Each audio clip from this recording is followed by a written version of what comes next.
Hello and welcome to Joline Knits A Lot. This is my show about knitting and crafting and the things I get up to here in Edmonton, Alberta, Canada. How are you? We're in the middle of December now, and many people are celebrating holidays this time of year, including my dog Blue.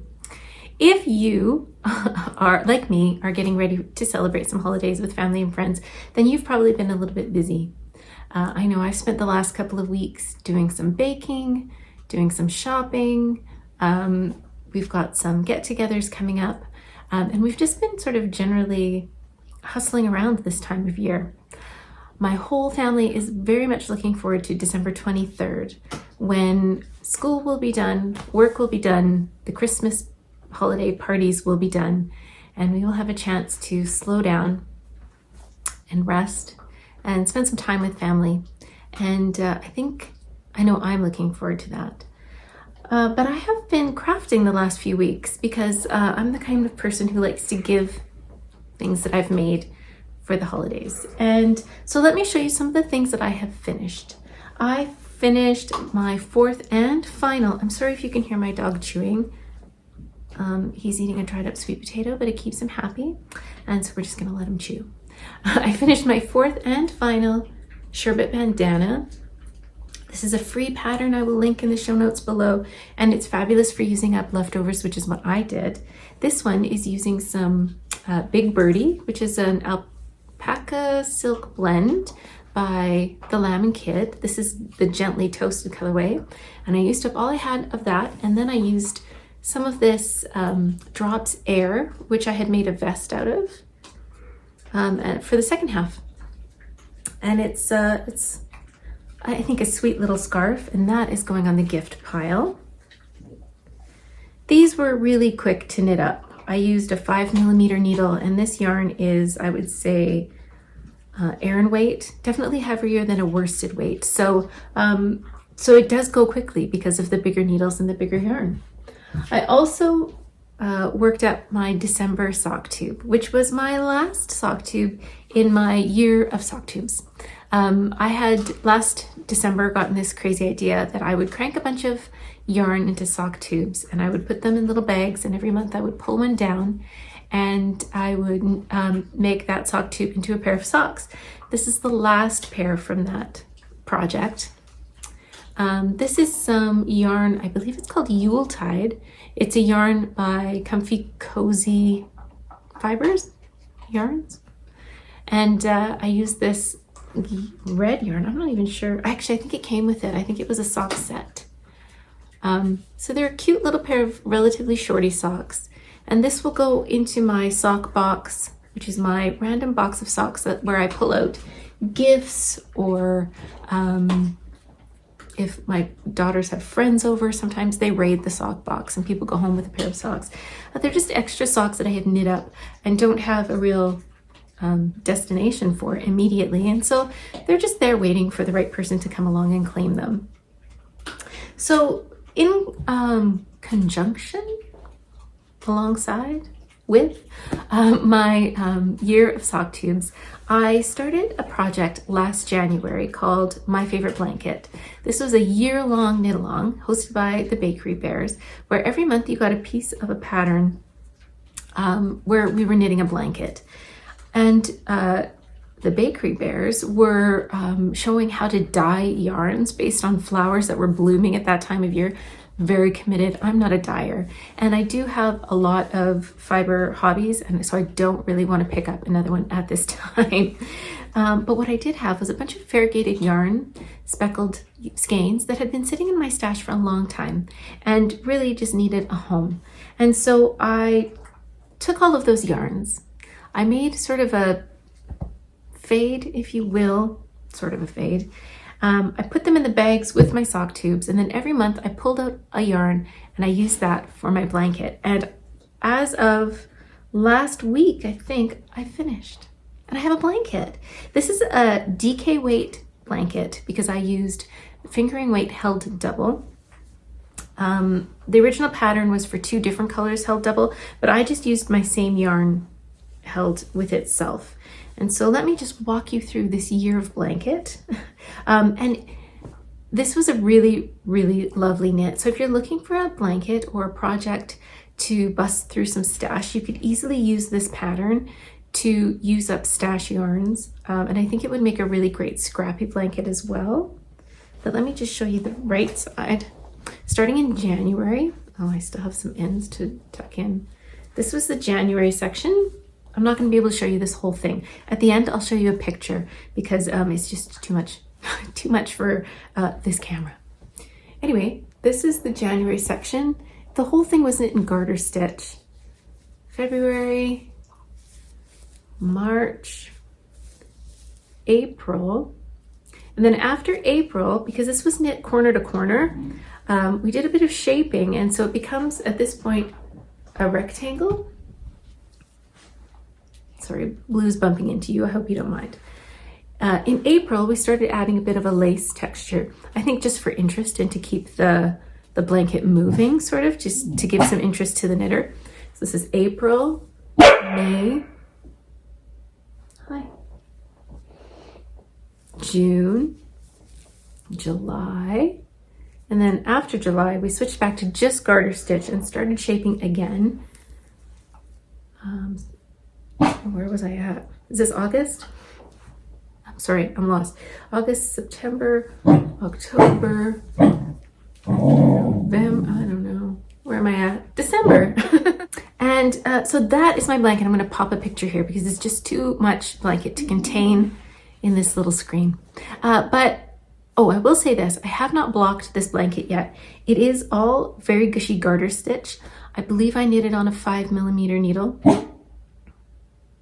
It was 5mm blue. I don't know what you're arguing with me for. And so because it's garter stitch, I think when I wash it, it's going to grow a bit. So it may become a bit bigger. But for right now, it's a really nice, ooh, let me see if I can find the width. Ooh. Is it the length or the width? Here we go. Here's the width. It is just a bit shorter than my wingspan this way.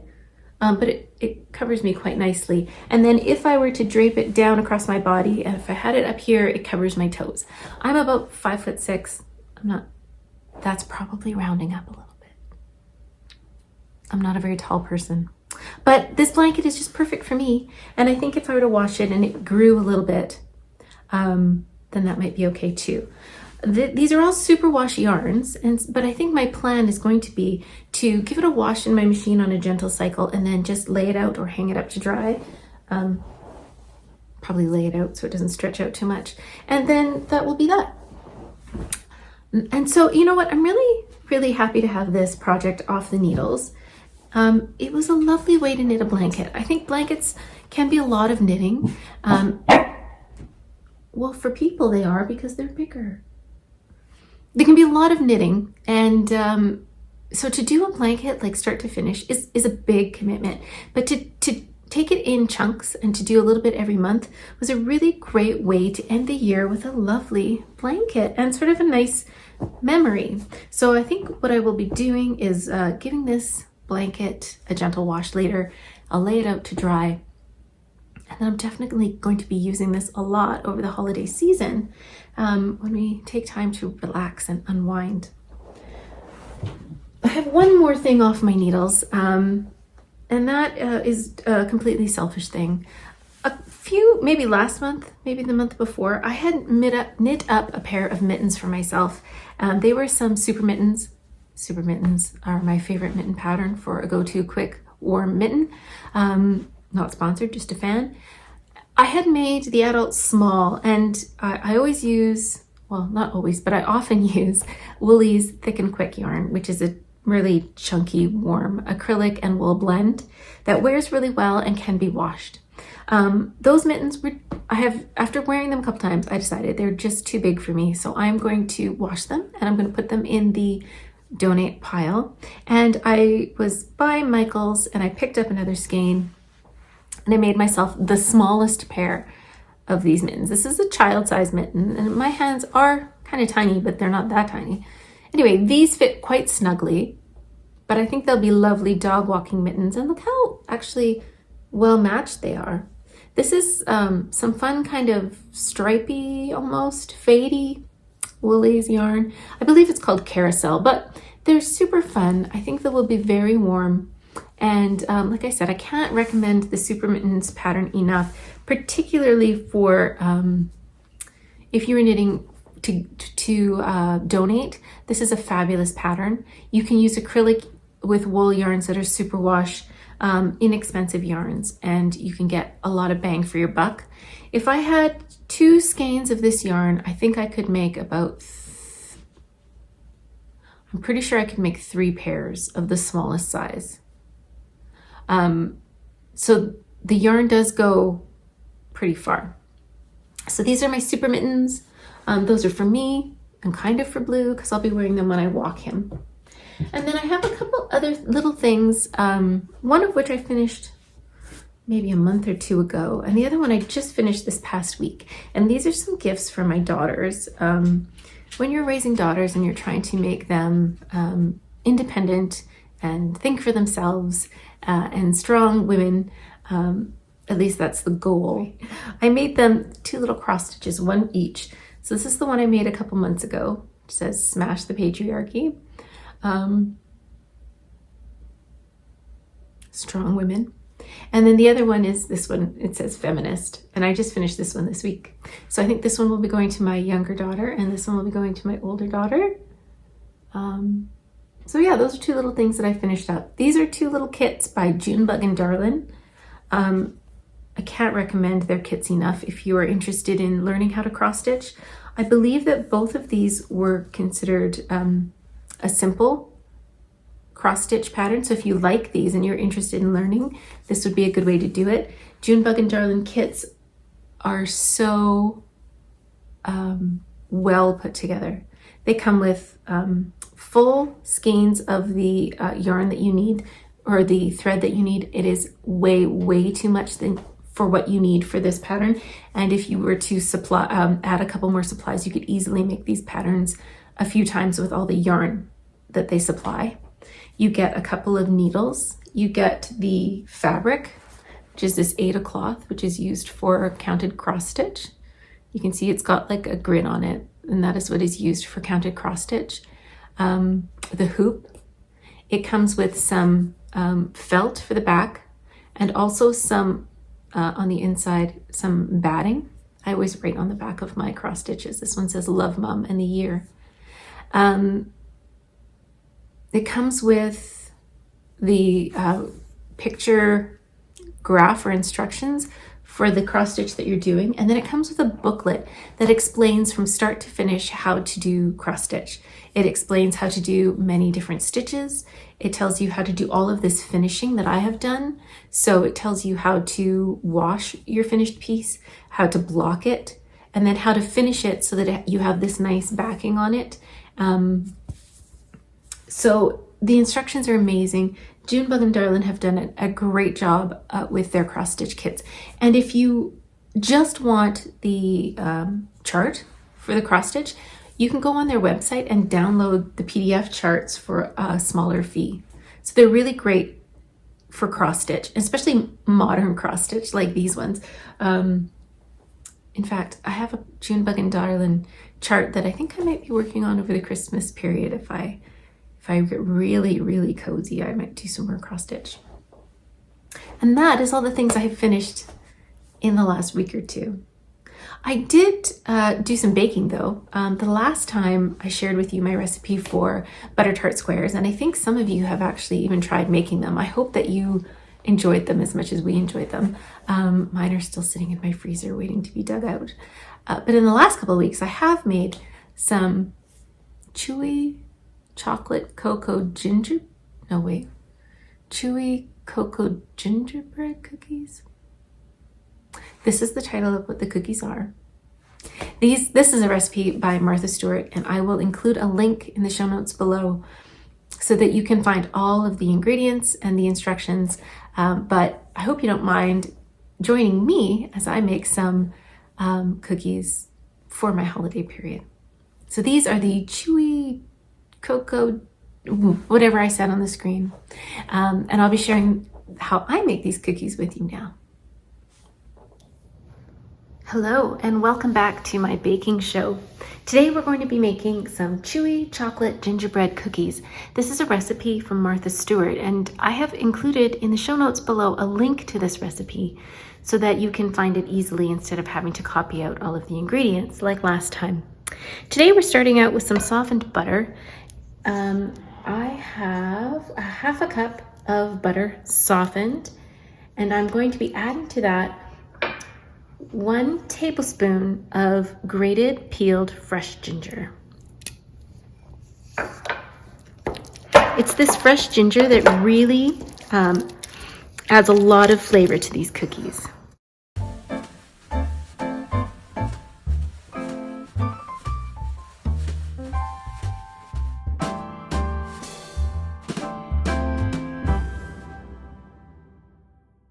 The next step is going to be to add some of our spices, and there are quite a few. Martha, as I like to call her, has you combine the spices in a bowl before adding, and there's quite a few of them. I have 1 1/4 teaspoon of ground ginger. I have 1 teaspoon of ground cinnamon, 1/4 teaspoon of ground cloves.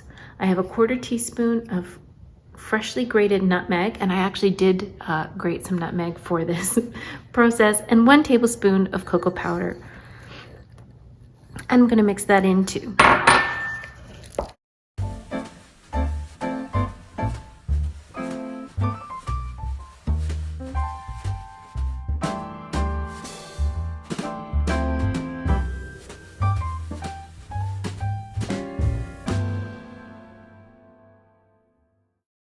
Add a half a cup of brown sugar.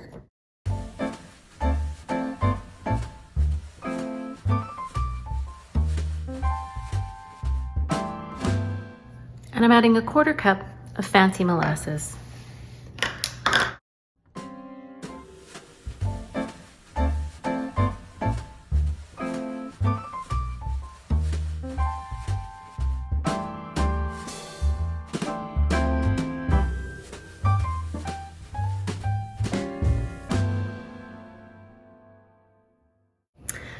The next step in the recipe is to alternate adding our 1 1.5 cups of flour, alternating with some baking soda. This is 1 teaspoon of baking soda that I've dissolved in a bit of warm water. So I'm going to add some flour, and then the baking soda, and then the flour again until I have a sturdy cookie dough.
The last step is to add the chocolate chips. Martha's recipe suggests you take some dark chocolate and chop it up into tiny pieces, but I like to use chocolate chips, and I'm adding a cup.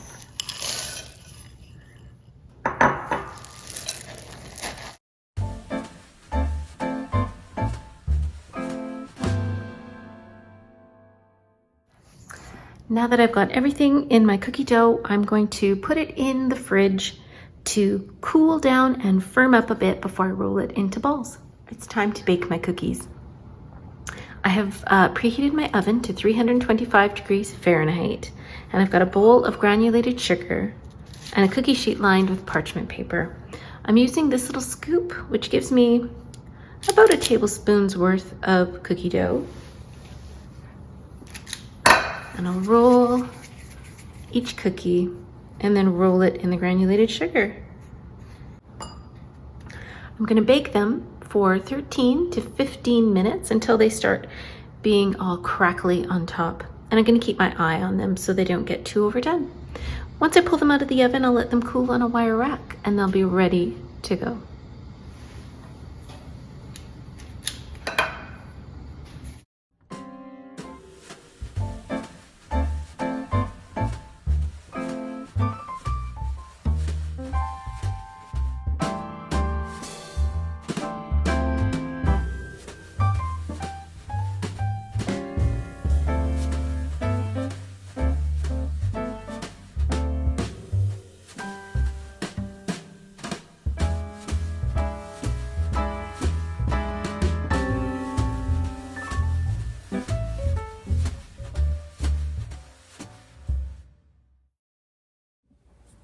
I discovered this recipe a few years ago, and really they have become a favorite.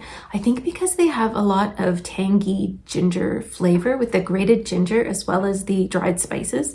I really like these cookies, and they are a favorite with my family. So I hope that you give them a try and enjoy them as much as we do. And now I have a few things on the needles that I have been working on. One of them is my Advent socks. I just dropped the yarn. I have two of these. I'm just going to show you one because they're exactly the same. This is the Cozy Knitter Advent 24 stripe. I think that's what she calls it. They're stuck in my needle cozy. There we go. So this is up to day 14. And if you are making these and you're not up to there and you don't want to see, then just look away for a moment. Someone has decided he wants to join the podcast. So friends, I hope you don't mind. My producer and director has joined us on screen. This is Blue. And he's a little bit barky today. So we're going to give him some cuddles and see if that helps. I have been knitting on my Cozy Knitter Advent stripes. And I've knit these in the past and really enjoyed them. This year's is definitely more of a gradient than in past years. And because this is a hand-dyed yarn, just like a lot of things, there is variation from batch to batch. And if you have a look at my, particularly this green section here, and this, thank you for checking it out, blue section here, yeah, thank you, I appreciate you. The stripes are very, very close. Like it's really hard to see where one day stops and another day starts. And so I found that a little bit tricky at the beginning, just because, hi baby, did you find it hard too? Because this is a stripe a day, and so I needed to I wanted to stay on track. So in the end, what I did was I counted how many rounds the first stripe was, and I just knit that many stripes each day. Thanks, Blue. Which was fine, but I guess what I was looking for in an Advent stripe was something that was easily discernible. And you can see certainly higher up in these stripes here, there is more color definition for me in this skein. And it could just be that, I mean, these dyers make so many different skeins, so many different batches to get through because so many people want to knit these fabulous Advent skeins. And so it's understandable that there would be some variation from batch to batch. And so I'm not mad about it. It just made it a little trickier in those first few days. Do you agree? Oh, yeah. Not a big sock fan, are you? Okay. So those are my Cozy Knitter Advent socks. There you go, buddy. And I'm knitting one other Advent pattern. This is a pattern again by the Bakery Bears. They came out with a set of instructions for a Nutcracker sock where every day was a different piece of the pattern. And I was going to be knitting a pair of socks for my daughter, the dancer. And so I thought, this sounds perfect. So let me just show you the different days that I have done so far. So day one was the ribbing, and that was supposed to be like the wavy curtain at the beginning of the Nutcracker show. Then there's a lace tree and some military stripes because the Nutcracker is a soldier.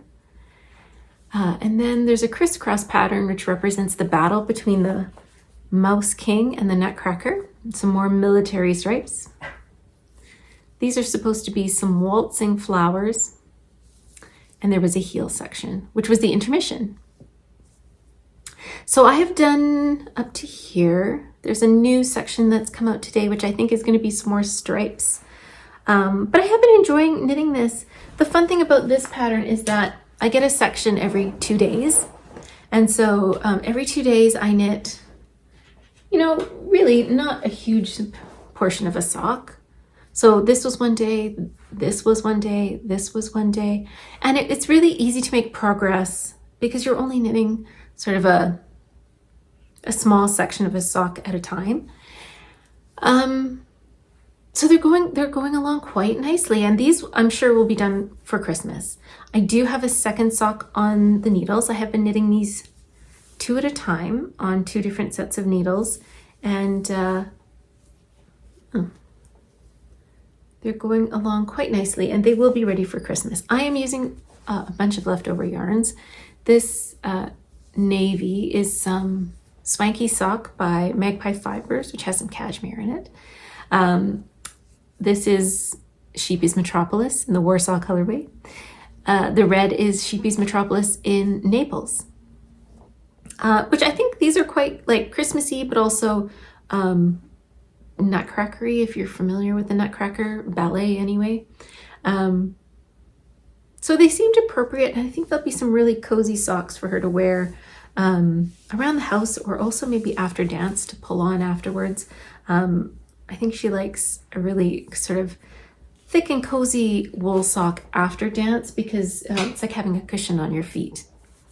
So I have 2 of the Advent socks, these ones, the stripy ones. I have 2 of those on the needles, and I have 2 of the Nutcracker socks on the needles. So every second day I'm working on quite a bit of sock work. But in the meantime, I cast on a very selfish knit. I had seen the pattern for the Spice Bloom sweater. I'm going to pop a picture here. It came out, I want to say in November, and I really fell in love with it. So I got myself the yarn to make it, and I set it aside for when I had time. And because most of my gift knitting has slowed down, and my Advent socks, I knit them, in the case of the stripe one, I knit a little bit every day.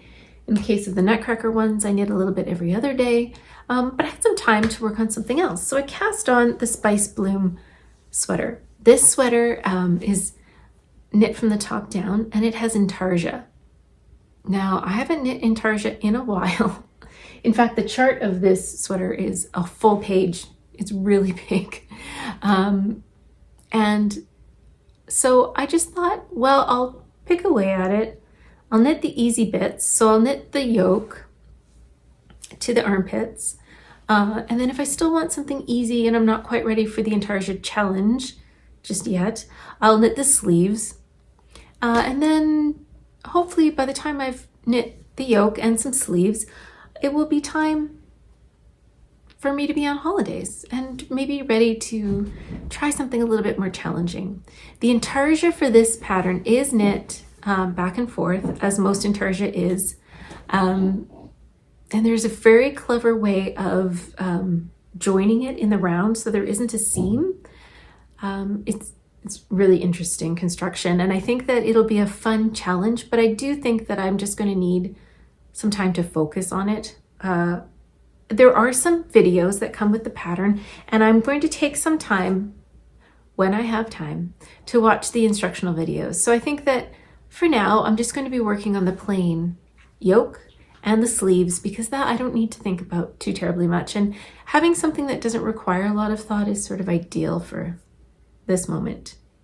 When there's a lot of things happening around us, just in terms of getting ready for holidays and sort of the run up to those days off when we can catch our breath and take it easy. So let me show you what I have done. I cast on, this is worsted weight yarn, so it does move along quite quickly. I'm using Magpie Fibers, their Quartet base. Someone's being a little bit ornery this morning. I did a swatch with my yarn for this sweater, partly because when I got it and I was having a look at this yarn base, it was quite a bouncy, springy yarn. And I wanted to see how it would knit up on the needles required, if I would get gauge, if I was close to gauge, and also how much it would grow after I washed it. So good day, sir, good day. I knit up a swatch, I washed it, and I found that my gauge didn't change before and after blocking, so that was good. The other thing I found was that this sweater calls for a gauge of 18 stitches per inch, and I was getting 18.5. I'm not mad about that. That's pretty darn close. So I chose to knit. I was sort of hemming and hawing about which size to make, and I chose the bigger size, knowing that because I was getting slightly more stitches per inch, not a lot, but a little bit, that knitting the bigger size would be probably for the best. So I cast on,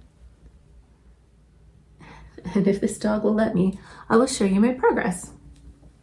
So it's navy, which I'm realizing as I get older, darker yarns are very difficult, especially with the limited light this time of year. So there's not much to see. I've just been knitting, knitting the yoke. It's got a bit of a scoop neck, so you can, this is the back section, which is a little bit higher. And this is the front section, which dips down. So yeah, I'm just working my way through the yoke section. Again, maybe you can see here the stitch definition is quite nice. It's quite a plump yarn, and I'm getting very close to gauge, which I'm quite happy about. Once I get to the point where I split for the sleeves and the body, I think the color work happens right away. So probably what I will do is just set that aside, not set it aside, but stop working on the body and just start working on the sleeves, because I think that will be the best course of action until I have some time to just sort of pay attention to what I'm doing and really focus on the color work, because it's going to be tricky. It's a very large chart, and the color work involves some intarsia and some stranded knitting. So I'm going to be happy to share that process with you when I get there. But for now, I'm just going to stick to the easy parts of this sweater and then leave the challenge for when I have more time to focus. So that's all I've been working on.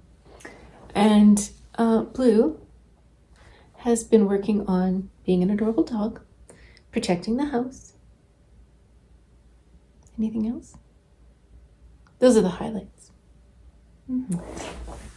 I hope in the next couple of weeks you find time to do the things that you like to do, whether that's celebrating with family and friends or time to yourself to recuperate. I know this time of year can be hard. It's not all that Hallmark would have us think.